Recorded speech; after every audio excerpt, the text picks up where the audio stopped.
24 घंटे 2,50,000 से ज्यादा लोग और एआई को लेकर ऐसा वादा कि बन गया Guinness world record. India AI impact summit 2026 में देश ने बना दिया एक नया इतिहास। लेकिन इस रिकॉर्ड के बीच एक चाइनीज रोबोट को लेकर खड़ा हो गया बड़ा विवाद। क्या है पूरा मामला, चलिए आपको बताते हैं। इंडिया एआई इम्पैक्ट समिट 2026 के दौरान भारत ने एक खास उपलब्धि अपने नाम कर ली है, जिसे गिनीज वर्ल्ड रिकॉर्ड में भी दर्ज किया गया है। दरअसल एआई इम्पैक्ट समिट के दौरान सिर्फ 24 घंटे के भीतर कुल 2,50,946 लोगों ने एआई प्लेज लिया और इसी के साथ भारत ने बना दिया नया वर्ल्ड रिकॉर्ड। इस पहल का उद्देश्य लोगों को आर्टिफिशियल इंटेलिजेंस यानी कि एआई के प्रति जागरूक करना और उन्हें रिस्पॉन्सिबल एआई के इस्तेमाल के लिए प्रेरित करना है। केंद्रीय मंत्री अश्विनी वैष्णव ने इस उपलब्धि का पूरा श्रेय प्रधानमंत्री नरेंद्र मोदी के विजन को दिया है। Warm welcome to India. Welcome to the first AI summit in the global south. And of course, the biggest AI summit so far. We have participation from 118 countries. Thank you all for making this summit a grand success. Friends, AI is a foundational technology. It is already transforming how we work, learn and make decisions.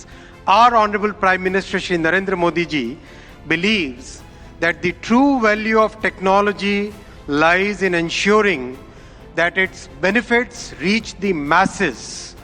Our Prime Minister's vision is to democratize technology, deploy it at scale, make it accessible to all. That's why in our country, in India, we are working on all the 5 layers of the AI stack. The first layer is the application layer. We sincerely believe that ROI will come from this layer. And this is where the real benefit will flow to the masses in line with our Prime Minister's vision. AI pledge में हिस्सा लेने के लिए सरकार की तरफ से AI impact portal पर एक खास माइक्रोसॉफ्ट तैयार की गई थी, जहां सोमवार सुबह से मंगलवार सुबह तक लोग अपने फोन, टैबलेट और पीसी के जरिए इस डिजिटल प्रतिज्ञा में शामिल हो सकते थे। पार्टिसिपेंट्स को एक क्विज पूरा करना था, जिसके बाद उन्हें एक ऑनलाइन एआई प्लेज बैज भी दिया गया।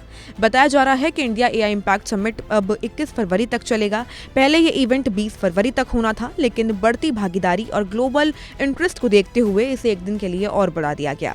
इस समिट में दुनिया भर की बड़ी एआई कंपनियों के सीईओ ने हिस्सा लिया है और भारत में एआई और डेटा सेंटर्स को लेकर बड़े निवेश का ऐलान भी किया गया है, जिसमें गूगल और माइक्रोसॉफ्ट जैसे दिग्गज नाम भी शामिल है। हालांकि समिट के दौरान एक नया विवाद भी सामने आया। ग्रेटर नोएडा स्थित गलगोटिया यूनिवर्सिटी द्वारा एक चाइनीज रोबोट डॉग को प्रदर्शित किया गया, जिसके बाद सोशल मीडिया पे दावा किया गया कि यूनिवर्सिटी ने इस रोबोट को खुद बनाया है। विवाद बढ़ने पर यूनिवर्सिटी ने सफाई देते हुए कहा कि उन्होंने ऐसा कोई दावा नहीं किया था। इसके बाद भारत मंडपम में गलगोटिया यूनिवर्सिटी को आवंटित की गई जगह खाली करने का आदेश भी दे दिया गया। अब सवाल ये है कि क्या एआई के इस इतिहास रिकॉर्ड पर यह विवाद भारी पड़ेगा या फिर भारत की एआई लीडरशिप का ये सफर यूं ही आगे बढ़ता रहेगा। इस खबर में इतना ही। अगर आपको हमारी वीडियो पसंद आई हो तो हमारे वीडियो को लाइक करें, शेयर करें और हमारे चैनल को सब्सक्राइब करना ना भूलें। Subscribe to One India and never miss an update. Download the One India app now.